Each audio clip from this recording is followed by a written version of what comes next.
من خواهش میکنم بیاید ما همه از اسلام خارج بشیم، عبادت و ایمان و این حرفا رو هم ببوسیم بذاریم کنار، یه مدتی اهل تقوا بشیم، اهل مراقبت. هر کاری دلمون میخواد نکنیم،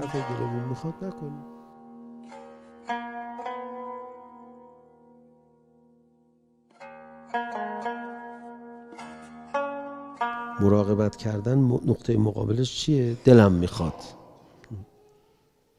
خسته شدم. مثلا به شما برنامه میدن، بعد از یه مدتی خستت میکنه این برنامه، از اون موقع آدم شدن شروع میشه. خسته شدم، امروز حالشو ندارم. هر روز این ساعت من این برنامه رو اجرا میکردم و امروز حالشو ندارم. همین امروز که حالشو نداری، از اینجا معلوم میشه اهل مراقبه هستی یا نه، یا هوای نفس زد بالا. هوا نخواد غلبه کنه، باید طبق میل خودت رفتار نکنی. پس طبق چی رفتار کنی؟ طبق برنامه. بخوای طبق برنامه رفتار بکنی، برنامه یه مقدار پیچیده و سنگین باشه، تو میرسی به مفهومی به نام مراقبت. مردمی که تو خیابون رانندگی میکنن همه مراقبن تصادف نکنن. بدون مراقبت خدا نمیذاره زندگی بکنه کسی. مراقبت یکی از کارهایی که انجام میده نظم ایجاد میکنه. این در صدر وصیت امیرالمؤمنین است، علی ابن ابی طالب. آدمای معمولی وصیت‌نامه هاشون مهمترین حرفاشونه.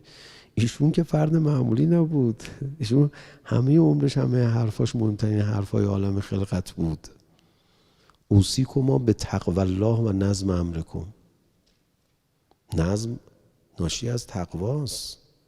یه نوه‌ای داره آیت الله شریعت مداری که هم حجره‌ای حضرت امام بود. تعبیر اون پیرمرد این بود که ما امام رو همیشه گت کرده دیدیم. سحر بلند میشد، میرفت وضو میگرفت، میومد، وقتی ایستاده بود به عبادت تو حجره قبل از ازدواج، یه جوری انگار میخواد بره مهمونی، مرتب. هیچ وقت ما امامو شلوول ندیدیم. حالا من نمیخوام آداب برای شما تعیین کنم، مهم اینه که آدم ول نباشه. اهل مراقبت، اهل دقت. مراقب خودت باش، خودتو جمع کن. خودتو جمع نکنی، خودتو پهن کنی، بعد هرچی خوبی داشته باشی ببینه نما یتقبل الله من المتقین.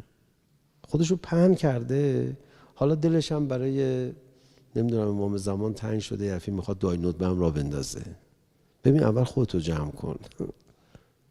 خودشو پهن کرده، کارهای خوبم گاهی هوس میکنه بکنه، که سر کیو شیره بقای بمالی.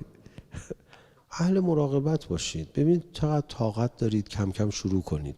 من میخوام طبق برنامه عمل کنم، طبق مراقبت. طبق مراقبت عمل نکنی، طبق چی عمل کردی؟ دلت. طبق دلت عمل نکن. تقوا یعنی مراقبت. یه مدتی اهل تقوا بشیم، اهل مراقبت. هر کاری دلمون میخواد نکنیم. بدون مراقبت خدا نمیذاره زندگی بکنه کسی. طبق برنامه باید عمل کنیم.